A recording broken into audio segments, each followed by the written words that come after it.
হাসিনাকে ফেরত চায় সরকার। একথা জানালেন স্বরাষ্ট্রমন্ত্রী সালাউদ্দিন আহমেদ। তিনি বলেন, ভারতে আটক হওয়া শহীদ শরীফ ওসমান হাদী হত্যায় জড়িত ৩ আসামিকেও চুক্তি অনুযায়ী ফেরত চাওয়া হয়েছে। সচিবালয়ে সমসাময়িক বিষয় নিয়ে সংবাদ সম্মেলনে এসব কথা বলেন। এইচএসসি শিক্ষার্থীদের আন্দোলনে কোনো দল ইন্ধন দিচ্ছে কিনা এমন প্রশ্নে স্বরাষ্ট্রমন্ত্রী বলেন, একটি গোষ্ঠী খোলা পানিতে মাছ শিকার করতে চায়, এসবকে গুরুত্ব দিচ্ছে না সরকার।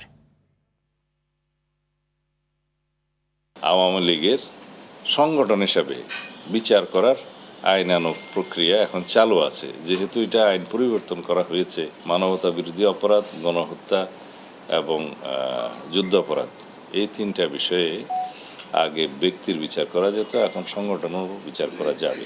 যেহেতু আমরা মনে করি, দেশবাসী মনে করে আওয়ামী লীগ দল হিসাবে এই গণহত্যার জন্য দায়ী, মানবতা বিরোধী অপরাধের জন্য দায়ী, সুতরাং তাদের বিরুদ্ধে তদন্ত পরিচালিত হচ্ছে।